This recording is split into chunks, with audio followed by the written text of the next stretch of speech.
বান্ধবীর সাথে বাজি ধরে সেই দিন চলন্ত বাস থেকে এক বাইকার পুলিশ অফিসারকে বলেছিলাম, hey handsome police, I love you উম্মা বলে একটা ফ্ল্যান কিস ছুঁড়ে মেরেছিলাম। আজকে না সেই পুলিশ অফিসারটা আমাদের এলাকার থানার এসপি বের হলো। কি অবাক কাণ্ড রে বাবা। সেই দিন আমরা সবাই মিলে ভার্সিটি থেকে ছোট্টখাট্ট একটা বনভোজনে যাচ্ছিলাম। যেই জায়গাটা ঠিক করা হয়েছিল যাওয়ার জন্য, সেই জায়গাটায় যেতে 2 ঘন্টা সময় লাগবে। তাই সকলে মিলে বাসে বসে কিছুক্ষণ গান করা হলো। এরপর ট্রুথ ডিয়ার খেলা হলো। আমার পালা আসতেই আমি ডিয়ার নিলাম। তখনই আমাকে দেওয়া হলো এক অদ্ভুত ডিয়ার। রাস্তা দিয়ে যাওয়ার এক বাইকার ছেলেকে ডেকে আই লাভ ইউ বলতে হবে। আমিও রাজি হয়ে গেলাম। বাসের জানালা দিয়ে তাকাতেই চোখ গেল জেমে দাঁড়িয়ে থাকা একটা হ্যান্ডসাম পুলিশ অফিসারের দিকে। পুলিশ অফিসার দেখে প্রথমে কিছুটা ভয় লেগেছিল, কিন্তু যাই হোক, এই পুলিশের সাথে তো আমার আর প্রতিদিন দেখা হবে না।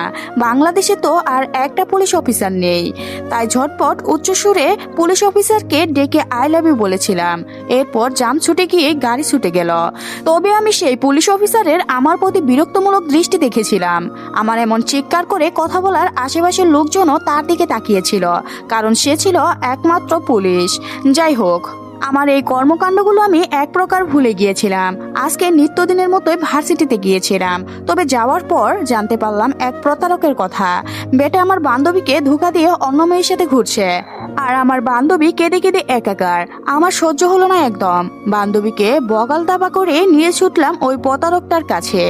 আমার বান্ধবীকে ধোঁকা দেওয়া দেখাচ্ছি মজা, তোকে বাঁচাদন। তার কাটা টাইপের মেয়ে হয় ভার্সিটিতে সবাই আমাকে কিছুটা ভয় পায়। এই যে ছেলেটাকে ক্যান্টিন থেকে শার্টের কলার ধরে টেনে নিয়ে এসেছি, কেউ কিছু বলল না আমাকে। ছেলেটা নিজেকে ছাড়ানোর চেষ্টা করেছে বারবার, কিন্তু আমার শরীরে তখন যেন একটা অসুর শক্তি ভর করেছিল। আর ছেলেটা হয়তো আমার হিংসতা ভর মুখ দেখে কিছুটা ভয় পেয়ে বলতে পারেনি। আমার ভার্সিটি আমার এলাকাতে, আর এলাকার মেয়ে হয় আমার পাওয়ার একটু বেশি। এই যে রাস্তা দিয়ে একটা ছেলেকে টেনে পুলিশ স্টেশনে নিয়ে আসলাম, কেউ কিছু বললো না আমাকে। ছেলেটাকে নিয়ে আমি সরাসরি থানার ভিতরে ঢুকে পড়লাম। আমার পিছন পিছন আমার বান্ধবী এলো। পুলিশ অফিসার তখন চেয়ার উল্টো করে ঘুরে বসেছিল। আমি তড়িঘড়ি করে বললাম, অফিসার, এই লুকার বাসটাকে এক্ষুনি অ্যারেস্ট করুন। এক মেয়ে দিয়ে হয় না, 10টা লাগে। বাটপাড়ি করার জায়গা পায় না। আমার কথা কর্ণপ হতেই পুলিশ অফিসারটা আমার দিকে ফিরল আর বলল, লোকাল বাস ছেলেটা নাকি আপনি মিস মেঘলা? আমি পুলিশ অফিসারটাকে দেখে অবাক। সেই দিনের পর তো আর মনে ছিল না এই অফিসারটার কথা। এখনই দেখা হতে হলো? না না, তাকে জানতে দিলে চলবে না যে আমি তাকে চিনতে পেরে গিয়েছি।